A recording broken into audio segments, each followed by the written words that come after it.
What's good, everyone? My name's Isaiah. I'm Isaiah. This is Ezra. What the f*** was that? What's good, everyone? My name is Ezra. This is my twin brother, Isaiah, and we are Sunset Sneakers. So we get asked all the time, how did you start this business? When did you start it? What exactly do you do? There's some secrets in there we can't tell you guys. No, but for real, we get asked constantly on our TikToks, Instagrams, YouTube, everything. Like, yo, how did you guys do this? When did you guys do this? How did you build this business? Like, at this point, it's a multi-million-dollar sneaker business, which is crazy. It's crazy to say, but So how did you start, and how did you get to the point where you're at right now? like how did we grow to where we are? So we finally got some time to sit down. I've been in Miami, New York, Los Angeles, bouncing around. Ezra's been in Oregon. So we finally got the time to sit down, and We're going to go through all of it. Yeah, and we're going to answer these questions for you guys. Yeah, it's going to be 30, whatever, however long it takes. We're going to sit down. And in advance, I'm sorry, guys, if I sound all stuffed up. These allergies are freaking smacking me. My face just feels like congested and zooted right now. So don't mind that, guys. It's been zooted today. Let's get into it. So first question, we wrote them down on the notes a little bit. How and when did you start? So Ezra, if you want to start that, or if you want me to go. So we started in 2016. We were working at Dutch Rose Coffee. We were both 16 years old. We were assistant managers, just graduated high school. No, we didn't graduate high school yet. No, we were still in high school. We were still in high school. For a while. And we were selling like random older SBs. Not even that really. We were doing Supreme. More Supreme. Yeah, so... Well, I mean, we were doing shoes here and there if we can get them, but it was like one pair at a time. If we got lucky on the Nike drop or on Foot Locker or something. But we started out... Supreme, yeah. And it'd be like the most like BS Supreme items 10 ever. stickers and a toothbrush, or like... Yeah, it would start by we would see like a backpack that's been sitting online for like 2 months. Just buy like this always in stock, and we're like, sell it and make $20. yo, there's Supreme in stock. So we would like buy Supreme. But it was really just like trying to dabble into the hype scene, really. Yeah, get into it, slowly get into it. Yeah, we just saw that there was a market there, and Supreme was like popping. Like 2016, It was crazy. screw all the shoes. Like, screw Louis Vuitton, designer, all that Bogos. stuff. Yeah, it was like Bogos. Bogos, Supreme jackets, like the different colored jackets were hitting, TNF collabs. Like, that was where the money was made. And then 2017, I think we hit our first retail Yeezy. The Zebra. But after that, do you remember how long it was that both of us were like, any shoe, so we're both a size 12. Any shoe we get, it's going to be a size 12. Because if we can't sell it, we're just going to wear it. Yeah, we were nervous that we couldn't sell it. We did that for a couple months. But we used to dump a lot of stuff on StockX because we didn't have like buyers for it. Or we would post stuff for StockX payout and it wouldn't sell. We'd be like, well, I really want to make this sale on our Instagram. We take under. Yeah, we would literally, and I urge you guys, if you are just getting started and you can't like move stuff, I urge you to just sell for a great deal. Yeah, you can make more on apps or whatever, but it's like, you're getting your name out there. well, and yeah, you reach a new client base. You start working with new people, like networking. Is it always worth it for the extra $10, $15? Not always. Or would you rather have a client that's going to keep buying from you? Like, we have kids that don't even have a big Instagram page or anything, and they'll hit us up, and it's like a good deal. Like, I'm not going to pass it up. They could make more somewhere else for sure. But they want to start a connection with us. Yeah, and like, why would you just go dump it without a name or a face and no other business when you could be starting to mingle? Especially when you're trying to scale your business. Yeah, that's how you grow. That's how you scale, working with other people. There's a lot of people that, you know, they're selling 10,000 SKUs at once. Yeah. And that's a different story. But if you're trying to build your brand and your name, like Isaiah said, we have people that hit us up 2 years ago and gave us a great deal. And since then, we still buy from them. We sell to them. And it's like, we might not be super close. We might not do a bunch of business, but it's that connection that we know who they are. They know who we are. It's good business. Let's do it again. Connection. Yeah, exactly. So it definitely works. What was it? So the next one is, when we did get started, what was our biggest struggles? Which we kind of just went over, but what's some more bigger struggles that we had to go through? Being able to sell stuff for sure. Which kind of what we went through. Yeah, so like I said, we wouldn't want to buy too much at once, and now it's like we can buy enough. Like, we try to buy as much as we can. But before, we didn't want to buy too much and be sitting on our capital and not be able to sell it. We'd do a cash out for 5 pairs and be like, dang, we just cashed out. Like, I don't know. It's wild to like look back, but I wouldn't trade it for anything, like, at all. The journey is like, it's crazy to see a couple years. It feels like it was like 2 years ago. Yeah. We would have 4 pairs each, and we're like, holy shit. Yeah, Like, these are some crazy. this is crazy, bro. Yeah, we got 2 pairs of freaking Zebra Yeezys, like whatever it Yeah. is.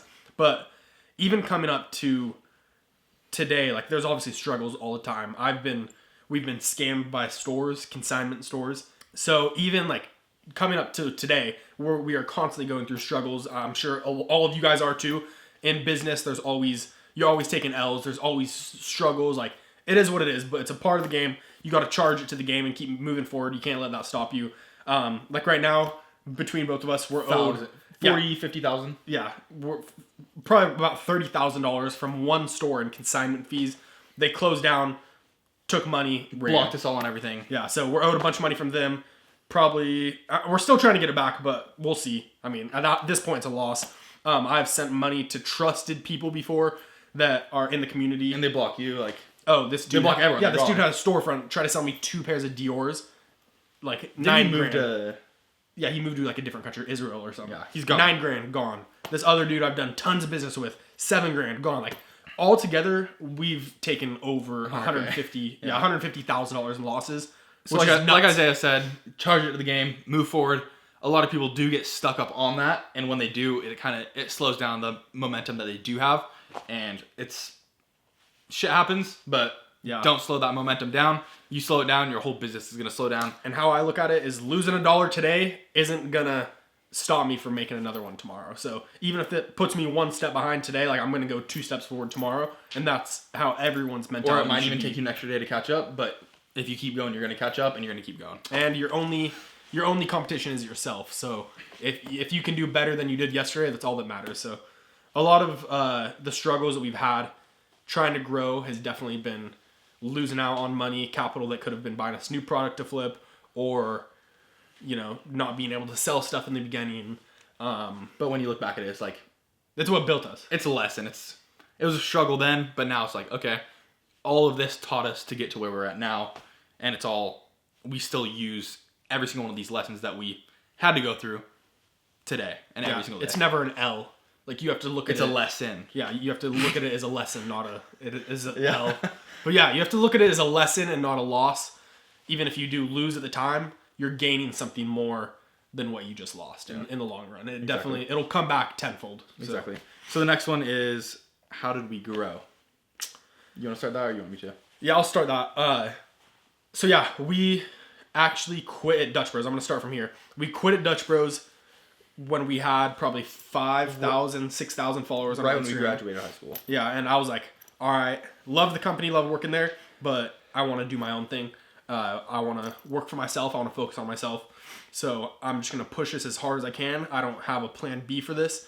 When we were working at Dutch Bros, we still were, flipping shoes, trying whatever. But for a while, Dutch Bros was like, I'm riding till the wheels fall off. Like, I want a franchise, I want to own my own Dutch Bros, and that's it. Yeah, that's what we were going for. Yeah, we were definitely building ourselves up for that. And, I kind of just told myself, if I'm still working at this place under these people and going for this goal, how am I going to ever chase this goal? Like, it doesn't add up that way. Chase it correctly. So, yeah. You got a side hobby, but... Yeah, and we've always, we used to flip cars, a lot of cars. Like, Trucks. I've probably gone through 40, 50, 60 cars by the time I was 18 years old. So all throughout high school, I'd flip cars, shoes, whatever the next hustle was that could make us a buck, we've been doing. So I mean, before that, we were at the skate park flipping bikes and skateboards and scooters and trading up, and since we were 8 years old. Yeah, so we've always been, hustling. We had some money saved up, and I was like, all right, at this point, we were making more selling shoes than we were at the coffee shop. So I was like, all right, let's quit this and do these shoes full time. We'll have more time to push it, and we're going to be making way more. Like, it's going to be double, triple the amount that we're making here. So we finally, we just went for it. We quit. So, and the first 6 months were... Not the first, I'd say the first 3 months. We're not what we were expecting. Oh, we did $100 a month profit each. Like, we were making nothing at all. I was like, damn, we might have to go back. Like, but we're like, no, there's no plan B at all. And then, yeah. So that consisted of probably 12 to 16 hour days every single day. I don't think we took a day off in, what?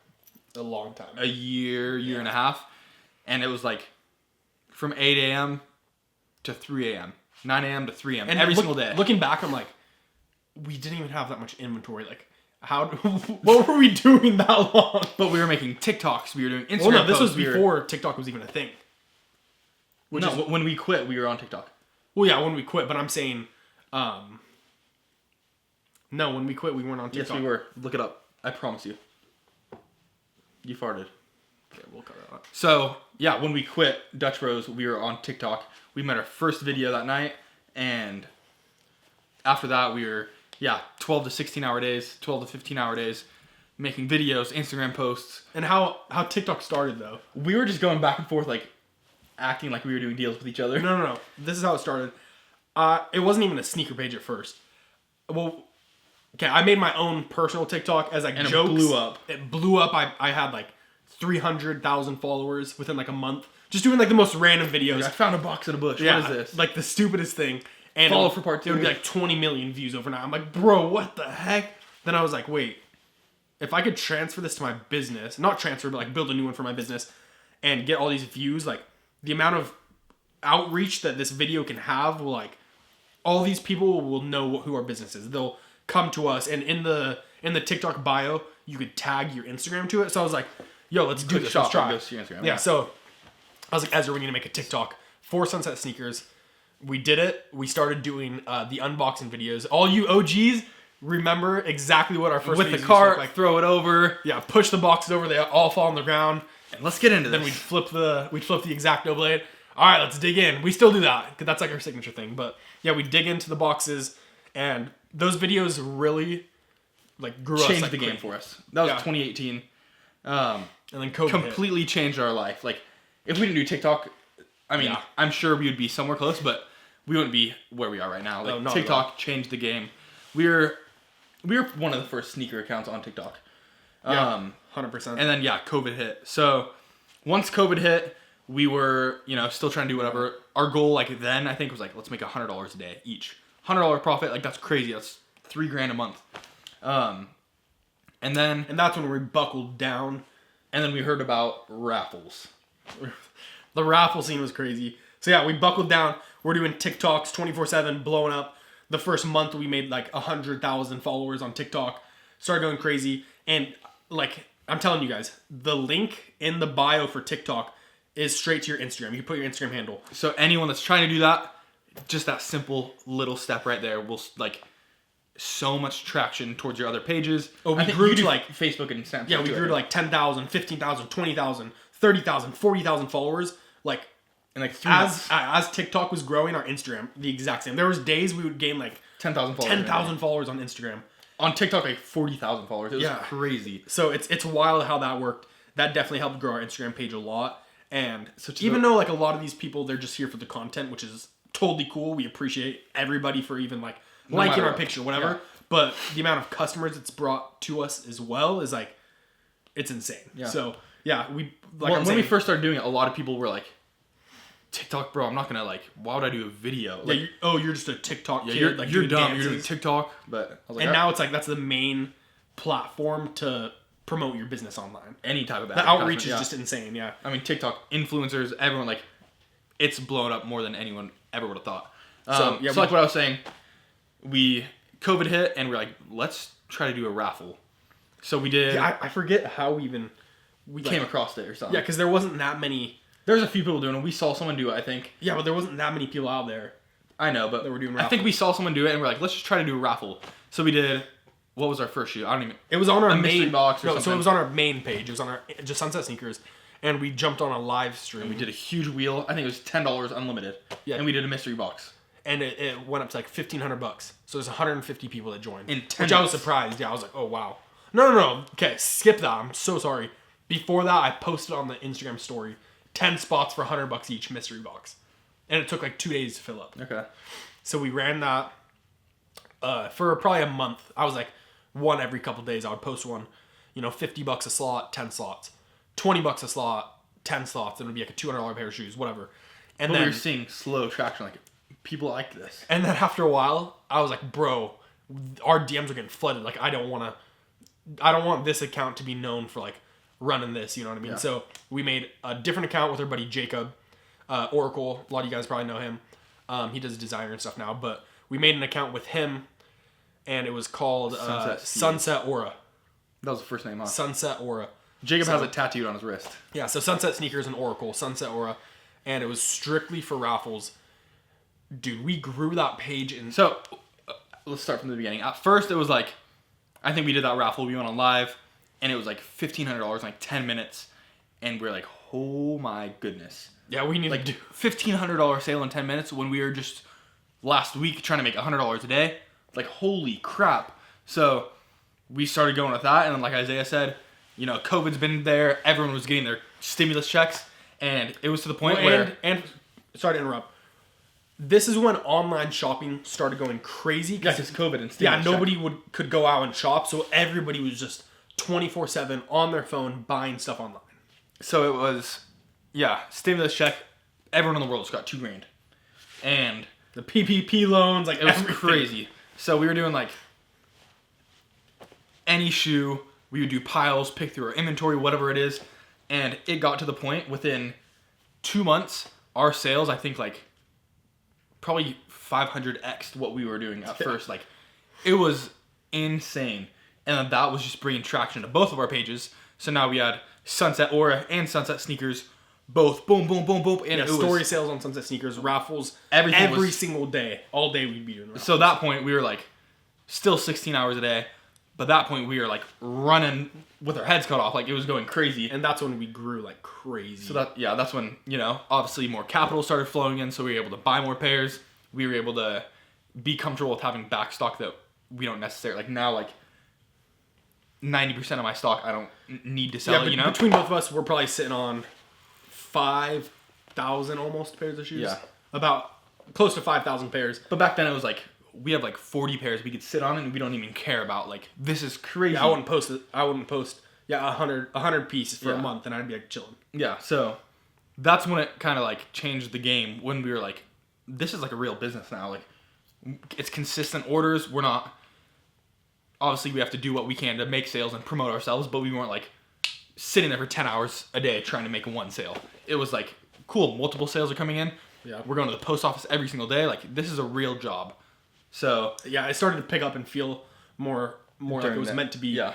But then we started getting to the point with raffles where we would just be getting exhausted from it. We'd be sitting at a screen all day long for hours. 6-7 hours a day. Like, we'd be losing our voices, like screaming, trying to hype everyone up, which it was fun. Like, but now, like, on Twitch and all that stuff, Aiden Ross and all them are like, that's all they do. They're making $10 million a month off of $15 million a month. But it is, we for anyone that hasn't stared at a screen and talked to nobody, people, talk to 110 but not people a real commenting person, for 10 hours a day, that's so exhausting. So yeah, we'd stay up till 3 a.m. literally, go to sleep at like 4 a.m. after getting home, whatever, and just go back next morning our voice would just be shot, like dead. I could barely even talk, and I'm just like 4 o'clock, go back on. But it's fun. Like, I was like, you're amped up, you're yelling, like, it's cool. And it's not like everyone does Whatnot now, and it's kind of the same thing. Yeah, and it's not like we were like, oh, back to the live stream. We were like, all right, sick. And we would like get in fights sometimes. Like, no, bro, I want to run the raffle. No, I want to go on live. I'm like, you did it last time. Let me do it this time. So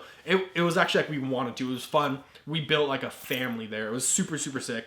But we still have that page. We don't post on it, but we do have all those followers. We still message them every once in a while. Yeah, like, almost, I'd say 80% of the people that ran raffles still buy stuff from us. They sell us stuff. It's been 3 years. 3 years, yeah, since we stopped.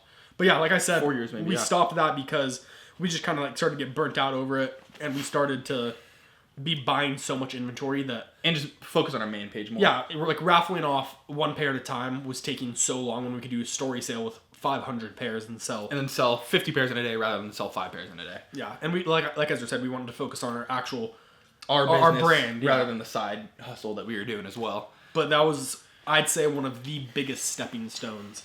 So in the middle of that, we forgot to say, we moved from Oregon over to Los Angeles with Jacob. That was in the middle of the raffle days, starting and ending the raffle days. We moved to California. At first, it was definitely a struggle. I mean, learning everything and moving away from home for our first time. It was a lot, but we made it happen. No. I loved it, bro. I was like, we're out of this small town of 20,000 people. We're 18 years old living in Los Angeles. Obviously. Like, let's go. It was sick. But what I'm saying, compared to now, we were still hustling. Yeah. Yeah, we lived in Not the best. a kind of ghetto apartment. Yeah. On the 3rd floor, no elevator. We're hiking up and down shoes, boxes, 24/7. No ventilation, no. Yeah, like the AC was broken.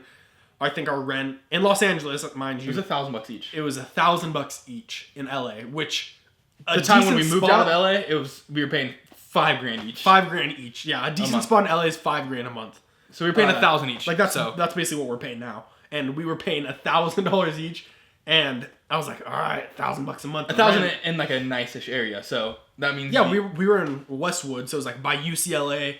The streets were super nice. So in $1,000 apartment is not nice. Yeah, so thinking about that's what I mean by area, struggling. Like, yeah, you know, we didn't move to LA and we weren't like depressed or anything. It was like fun. Well, yeah, but we didn't move to LA and we're rock stars. We're living in Beverly Hills. Yeah. Like, we were still scraping by, trying to put all the money back into our business and figure that out. And then, yeah, like Isaiah said, when we stopped with the raffles, we just started with our page more, and it was like a night and day difference of just, this is what we're focusing on, this is what we're doing. Both of us. Trust me, though, I was like itching. I was fiending. And I was like, yo, let me raffle. just get one more raffle real quick. I'm like, no, we're not doing it, bro. Because the money was good on the raffles. You could make 20-30% margins over market, and whoever's winning it is paying $50 for the shoe. So it's like it's a win-win. Yeah. So I'm like, yo, like we need to run one more. But I was like, no, we need to focus on all of our time and energy on strictly what we want to do, not what's good for now. So, which is like that's a good lesson with anything in life. It's like focus on what you want for the long run and not what's just good for now, because you're just gonna ruin what you have in store. Yeah. Like working out, doing anything in life, it doesn't happen overnight. So I spaced. I was gonna say something. You started talking. Okay, well we can cut this out. Moving to LA, raffles. Okay.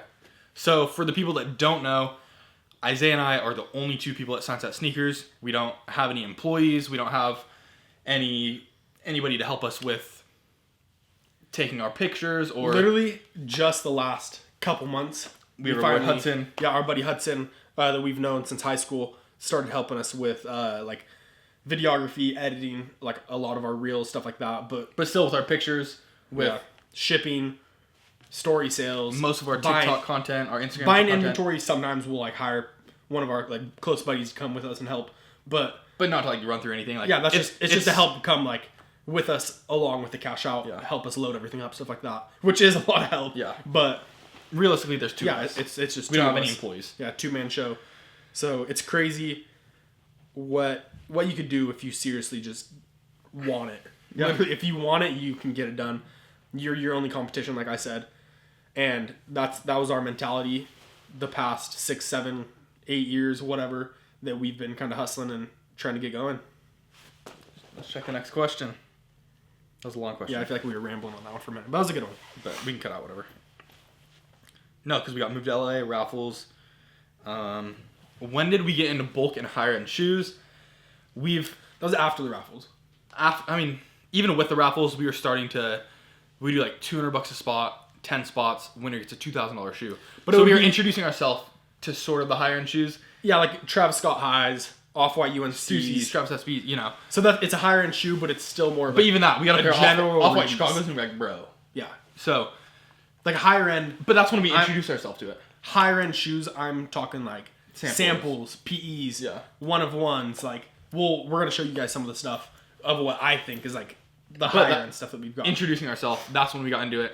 And then after that, I'm not going to sell anything. Sometimes we'll get, random mids and this and that. But I love to sell stuff that I love.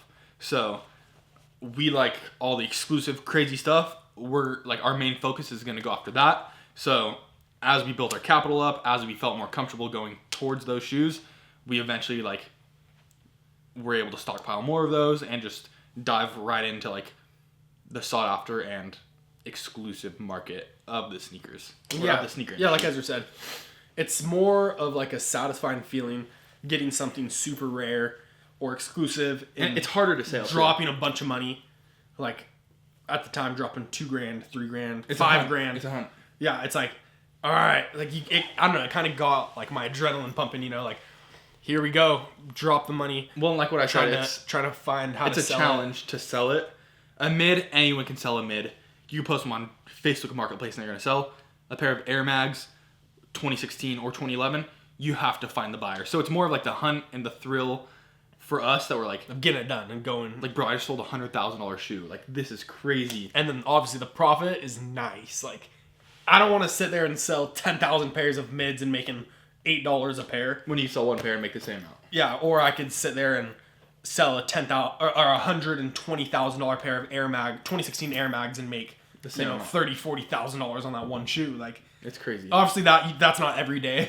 Like, don't get me wrong, you could sell mids all day long, but you're not gonna find 2016 mags and sell those all day long. But yeah, I don't know. Like, we like the I'd rather challenge put of my it, I time guess. into doing the higher end, more exclusive. Like, it doesn't even have to be the mags. It could be samples, players exclusives, like all that type Friends of and stuff. family, yeah, whatever it is.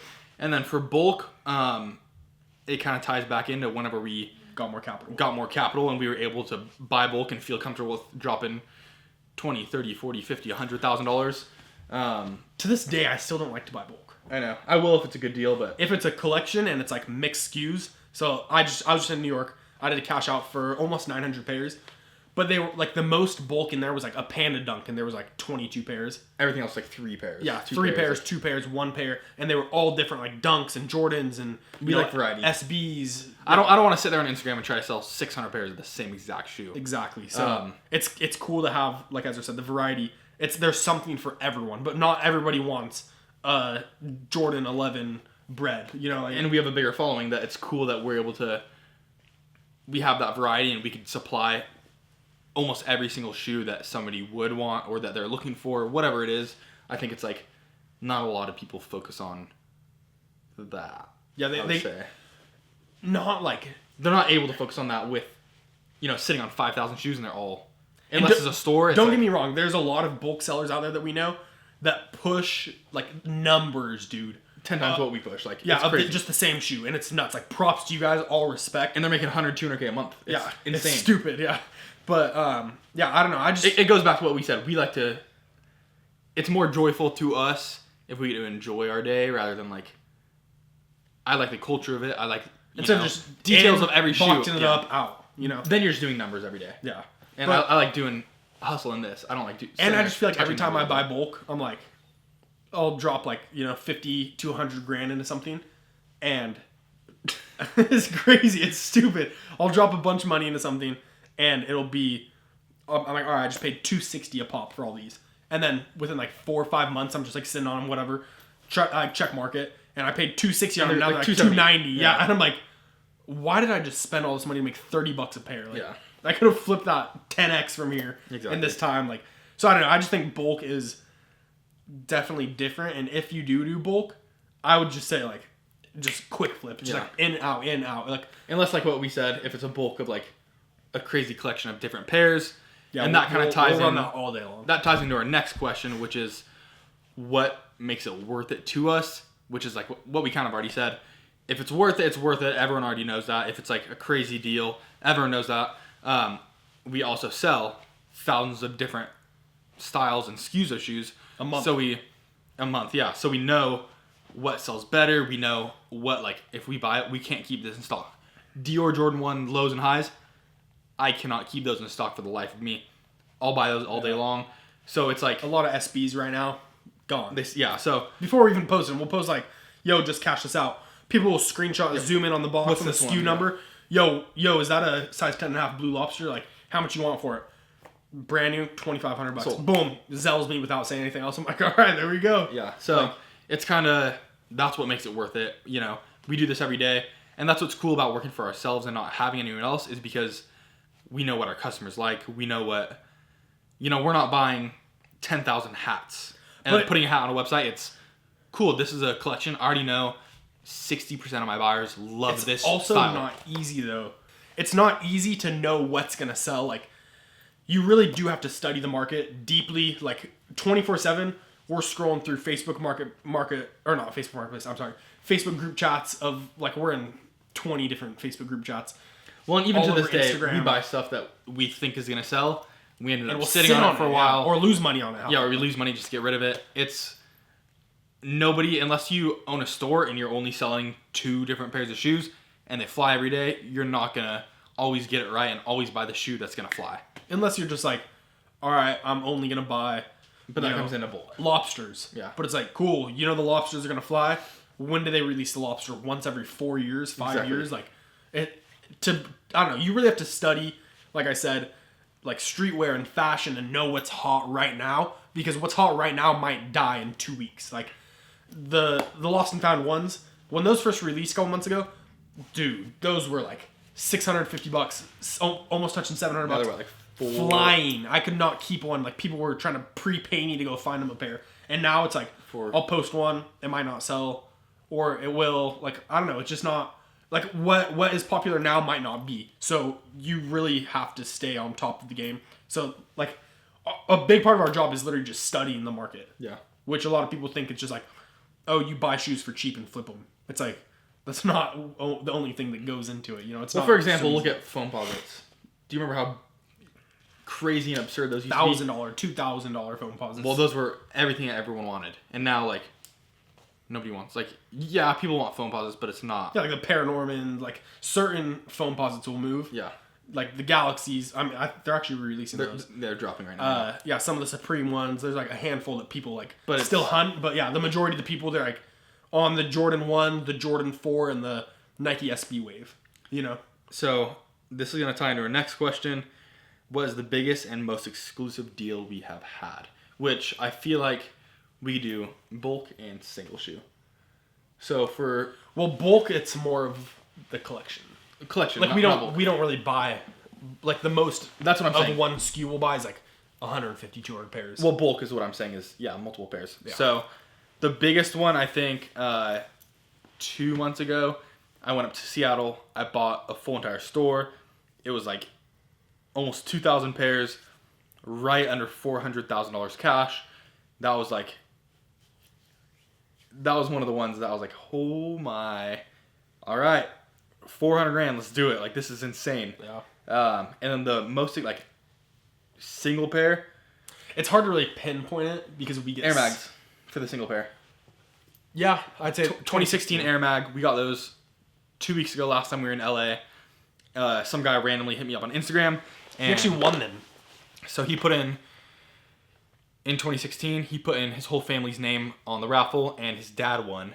So they got delivered to his house. Obviously, they were his. His dad didn't take them. And they've been in a safe this whole time. They were still in the original shipping box with the name on it. That's a big safe to fit that box. That box is like huge. It was crazy. And it's a size 11. Good size. He hit me up, and within like an hour, we agreed on a deal. I drove 2 hours, met him at a bank, made sure they're good, paid him, counted the cash. We're good, and then it was a fast flip for that shoe. Within 2 days, we sold them for $92,000 for the one shoe. One shoe, $92,000. That was by far the biggest single shoe sale we've ever done. The biggest bulk sale we've ever done. I'd say thousands of pairs. Yeah, we've definitely sold like thousands of pairs. But on the more exclusive side first, I'd say close to $200,000. Yeah, and then but we've also one person bought 200. It was a tad under $200,000. It was like 197,000 something, and they were just a prototype Freddy, a regular Freddy SB, a couple PEs. I don't even remember. It was so much stuff. 85 Chicago's, 94. 2 pairs of DS 85 Chicago's, like 85 bread. Yeah, and it was just a collector. Like he don't resell. Which I'm bringing a couple more pairs to him tomorrow. Yeah, driving over there. Yeah. He's got a crazy collection. Yeah, he's gone crazy. But I want to say, like, we've also done trades, which is one of our last videos. 1,200 pairs. It was like a $350,000 trade, which nobody has proved me wrong when I say that I think that was the biggest sneaker trade in history. Like, I've never seen anyone trade like sneakers for sneakers. I've never seen anyone trade 1,200 sneakers for. I got 50. I got 50 sneakers in return. I traded 1,200 of mine, which was part of that $400,000 deal that I did, for 50 grails, which is absolutely crazy. I've never. It was a good way to get rid of all that stuff too. And we like the grails. Yeah. So it was a win-win. And it all went to a storefront, so that was their bread and butter. They're just gonna go push all that too. Yeah, they're gonna sell it for double. Let's see. How do we continue to buy so much heat and quantity? And then after that, our future plans, and then I think we're gonna wrap this up. Yeah. So I'll touch bases really quick on Here, let me grab. Here, you talk. I'm gonna grab some crazy pairs. Yeah, I'll touch bases real quick on how we continue to buy so much quantity and so much heat, and then I'll have Ezra add to it. But it's just one of those things where we've built our name like exclusively to buying stuff. You know, like this shoe. This is the Veterans Day, Friends and Family Jordan 4, goes for $25,000, $20,000. Paris SBs, brand new. OGL, these go for $100,000. OVO Jordan 4 splatter samples, $25,000 pair of Jordan 4s. Like, we build our clientele, we build our brand and our name and our face to strictly like stuff like this. And right here, Friends and Family, Travis Scott's, Purple Dynasty, $35,000. Yeah, so what we do is we try to build ourselves up to the standard of like, no, this is what we sell. Like, we don't sell Supreme Vans. We don't sell this pair of Every single day. Supreme Vans. Like, have you even posted this yet? I think I paid $5. Yeah, like this isn't the stuff we want to sell. So this is what keeps us excited. This is what keeps us hungry, and like we are. A lot of people know us for this. We're stuff rare as well. Chasers. Like, we chase after. Yeah, that sounds weird, but we chase after this stuff. It's like Shark Week. It's like Heat Week for us. Like, we go after it. Yeah. But yeah, so we really want to be known for this stuff, and there's not a lot of people. Like, there's a handful of people out there that do the same, which is awesome. Like, it's kind of like a tight knit group where we all like talk, bounce back and forth. There's probably like 10 people out there. Yo, what are these worth? What should I pay on these? Like, what do they sell at? If I've never touched a pair of Travis 4s before, we have people ask us all the time, yo, what's a good like price to pay on these, and what should I sell them at, or what would you offer? Maybe I could just middleman and like make a couple bucks off of it. Exactly. So it's cool to be able to have other people that do the same as like we do, because it's not easy. Like, this isn't a normal shoe that you're gonna go find on StockX, and there's not gonna be a realistic price for us to be like, oh, this is what it's worth. And crazy stuff like this, I have heard stories of people, whether their family works at Nike and had them sitting in storage and they don't know what they are. Because if a random person that doesn't really know shoes pulls these out of a box, it's a $200 purple pair of this isn't a $35,000 pair of shoes. So they hit people up and they're like, hey, my uncle worked at Nike. He doesn't anymore, and he gave me a bunch of shoes. I looked them up. Are they like $2,000? You know, and I've heard of people buying them for $1,500, $2,000. So one of our buddies. So he bought a bunch of shoes from a story like that, and the guy said, "Hey, there's a pair of Jordan 4 breads. I'm gonna give you for free for buying. Thank you for doing the deal." Because he bought. He gave him a pair of these, a pair of $25,000 sample. He said, OVO "Here's some 4s. bread 4s. They're worth about $500." Here you go. Like, thanks for. And he grabbed them. He goes, "Bro, like, these are OVO Jordan 4s. These are $20,000." And he's like, "Oh, cool. Like, what do you want me to say? Like, here you I already go." told you to have them. Yeah. Yeah. So it's wild. That's how a lot of this stuff gets on the market too.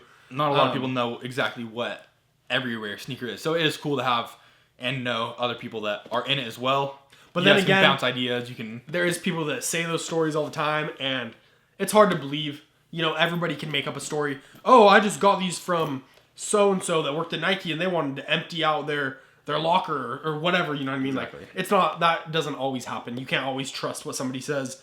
Like, they could have paid a stupid price on them from a different collector and just don't want to look like they're losing money. Like, who knows how people really got them?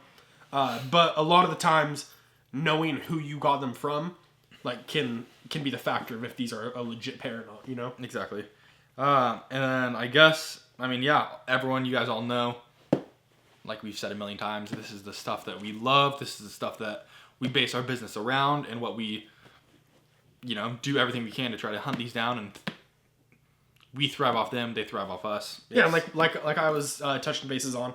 But it's even like, you know, we make our profit off these, but we also keep that market steady, and we keep the market relevant on these as well. I think you cut me off real quick. Go for it. I'm just kidding. Like I was touching bases on, people know us for this stuff because there's not a lot of resellers that, you know, touch so many exclusive and rare pairs.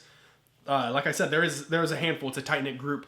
And the random people that do get a hold of these, they're not going to go hit up a reseller that only sells, you know, Yeezys or Jordan 1s or whatever, and be like, yo, would you pay for this? Like, shout out to a lot of you guys that do resell that stuff, because we get DMs all the time like, yo, so-and-so.kicks told me to reach out to you guys because you guys buy this type of stuff, which is awesome. If you guys are ever offered crazy stuff and you guys don't personally want to buy it, we will kick you down. We'll kick you down a finder's fee. Like, we'll make sure you guys are compensated for like linking us to a deal. So it is much appreciated, and it's not everybody's bread and butter. Like, when we first started reselling, I wouldn't even touch this stuff. Even when we were doing like raffles and stuff for thousands of dollars pairs of shoes. This. Like, I would never spend $25,000 on a pair of Travis Scotts. I'd be like, no way, dude. Yeah, like, there's no shot. So, yeah, we've just... I mean, the question was, how did you grow into buying the stuff? It was slow. It was a slow... Yeah. Once you're able to, whether it's, like I said earlier, something about the gym, like, it does not happen overnight. I even see people who start collecting crazy stuff like this and wearing them. Like, that does not happen overnight. It's very slow. You finally get your first pair. You might sell them and take a loss and then find another pair for a steal. Or you might, grow your collection, get a bunch of stuff for retail, trade them. It's years and years of coming. And, eventually you build that, whether it's sneakers or capital, you build that portfolio up and you get to the point where, what? It's years and years of coming.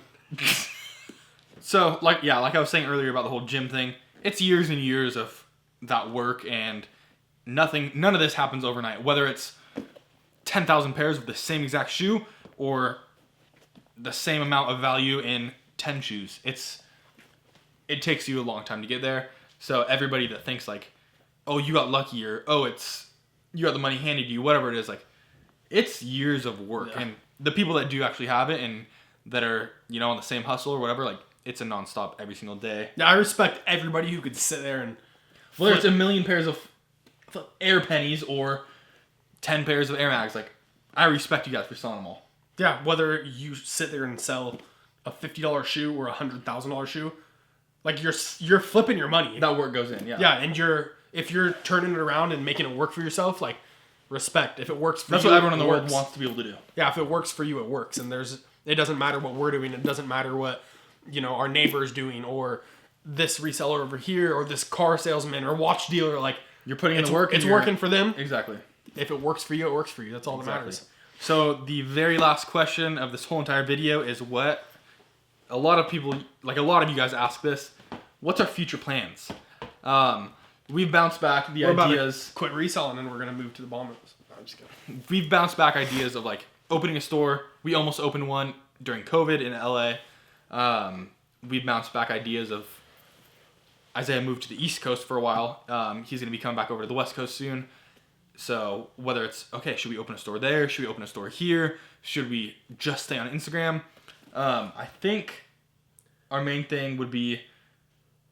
Online presence is the most important for sure. Forever. Because we've even talked about it, and it's like, yeah, we could open a store in LA, but then the customer base is solely in LA. And we can't focus on online as much as we do now. Well, and that's the thing. Like, online, I feel like we could, but online is worldwide. Like, we sell to people in Finland, yeah, Japan, all over, Dubai, Australia, like... Yeah, we sell to people worldwide.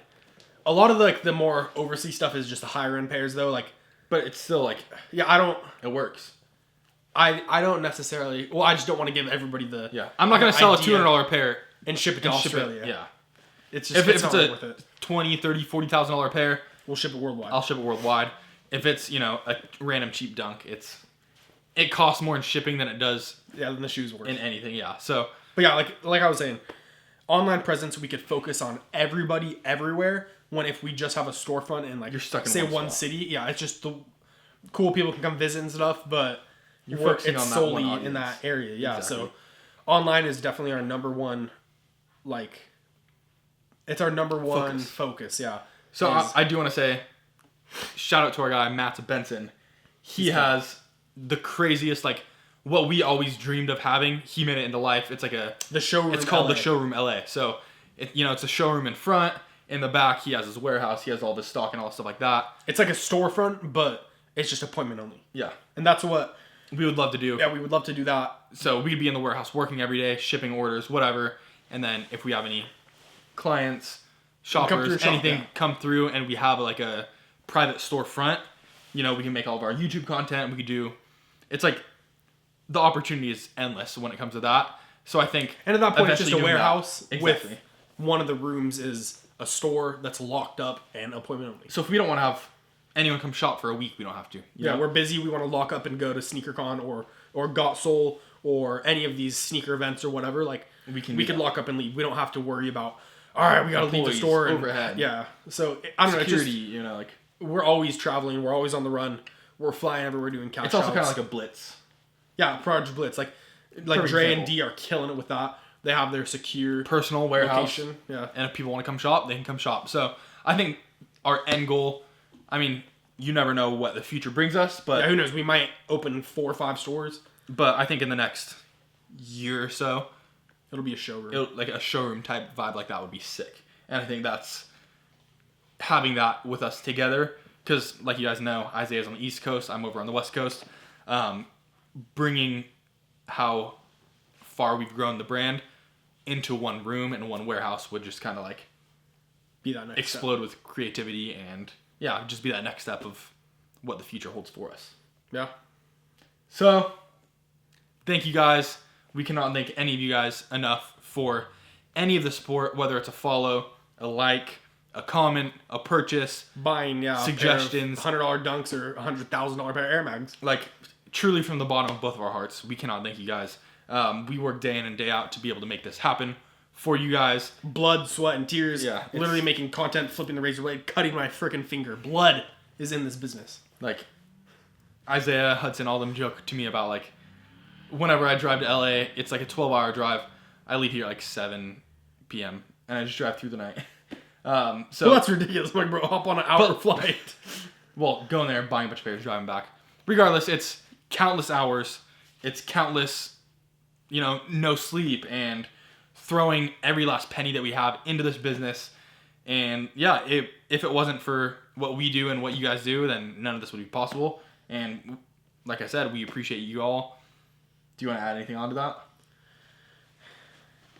Yeah, we love you guys. You said times 2. Yeah. But yeah, this is the video for everybody always asking, how did you guys start this? What's your guys' story? Like, not a lot of people know where we started, like what we did before, who we really are. Yeah. So yeah, we kind of wanted to throw our face out there again. We always do that, and we tell will. You guys the story. Yeah, we're gonna be having a podcast coming soon as well. That'll be probably in a month from now. But this is like our first little video. We are having a podcast coming soon, so stay tuned for that. Let's wrap this up. Yeah, we'll see you guys soon. Peace, guys. See you guys on the next videos.